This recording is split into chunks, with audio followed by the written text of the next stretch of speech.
শান্তিপূৰ্ণ গণতান্ত্ৰিক আন্দোলনৰ পিছত হোম কোৱাৰেণ্টাইন প্ৰতিবাদকাৰীক আমাৰ পূৰ্বৰ প্ৰতিবেদনত আমি আপোনালোকক দেখুৱাইছিলোঁ যোৱা 8 জুন তাৰিখে অখিল গগৈৰ মুক্তিৰ দাবীত মিৰ্জাত হোৱা প্ৰতীকী প্ৰতিবাদৰ অন্তত কিদৰে 13জনকৈ প্ৰতিবাদকাৰীক হোম কোৱাৰেণ্টাইনলৈ প্ৰেৰণ কৰা হৈছিল। পলাশবাৰী আৰক্ষী থানাৰ এই কৰ্মকাণ্ডক লৈ ৰাজ্যজুৰি তীব্ৰ বিৰোধিতাৰ সৃষ্টি হয়। 12 জুন তাৰিখে এই সন্দৰ্ভত উচিত তদন্ত তথা ন্যায়ৰ দাবীত কামৰূপ জিলা উপায়ুক্ত কৈলাশ কাৰ্তিকক স্মাৰক পত্ৰ দাখিল কৰা হয়। আমাৰ কামৰূপ জিলাৰ ডিচি মহোদয়ৰ হস্তক্ষেপ বিচাৰি আমি আজি ইয়াতে স্মাৰক পত্ৰ এখন দাখিল কৰিলোঁ আৰু আমি তাতে দাবী কৰিছোঁ যে এনেকুৱা নাভূত নাশ্ৰুত কথা কিজানি গোটেই দেশতেই সংঘটিত হোৱা নাই, য'ত আন্দোলনকাৰীসকলক মানে কৰোনা সংক্ৰমিত সন্দেহ কৰি কোৱাৰেণ্টাইন কৰাত। তো এই যিটো অন্যায় ব্যৱস্থা, এই অন্যায় ব্যৱস্থাটো কৰিছে পলাশবাৰীৰ পুলিচ আৰক্ষী বিষয়াজনৰ ভাৰপ্ৰাপ্ত বিষয়াজনৰ নেতৃত্বত, আৰু তেওঁলোকে ৰাহুল চৌধুৰী নামৰ এজন ল'ৰাক ভয়ংকৰভাৱে মাৰপিট কৰিছে, অন্যান্যসকলক তেওঁলোকে অপদস্থ কৰিছে আৰু কৰি তেওঁলোকে এতিয়া হোম কোৱাৰেণ্টাইনত পঠাইছে চাংচাৰী কোৱাৰেণ্টাইনৰ পৰা সেইদিনাই।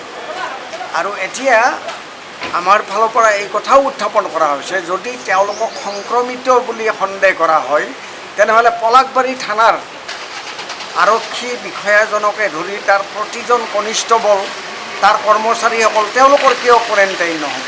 আমি এই প্ৰশ্ন উত্থাপন কৰিছোঁ।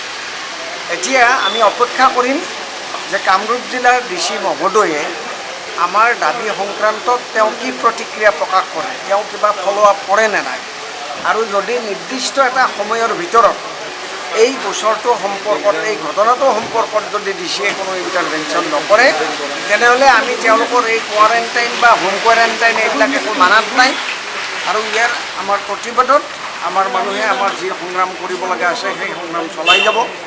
আৰু এই ঘটনাৰ দ্বাৰা এটা কথা অৱশ্যে ক'বই লাগিব, এটা কথা প্ৰমাণ হ'ল যে আজি COVID-19 সংক্ৰমণ বিৰোধী যিটো তৎপৰতা, তথাকথিত তৎপৰতা অসমত আমি দেখিছোঁ, এই যিটো ডিভাইচ তেওঁলোকে তৈয়াৰ কৰিছে কৰোনা সংক্ৰমণ প্ৰতিৰোধৰ নামত, আচলতে এই ডিভাইচটো এতিয়া গণতান্ত্ৰিক আন্দোলন দমন আৰু ৰাজনৈতিক প্ৰতিপক্ষক দমন কৰাৰ অভিযানত তেওঁলোকে ব্যৱহাৰ কৰি আছে। আৰু সেই কথাখিনি আমি কোনোপধ্যে বৰদাস্ত নকৰোঁ, আমি মানি নলওঁ। ইয়াৰ বিৰুদ্ধে আমাৰ প্ৰতিবাদ অব্যাহত থাকিব।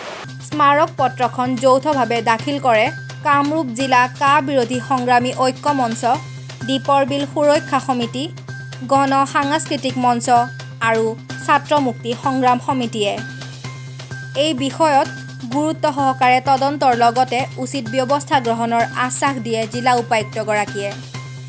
চাই থাকিব জনদৃষ্টি নিউজ।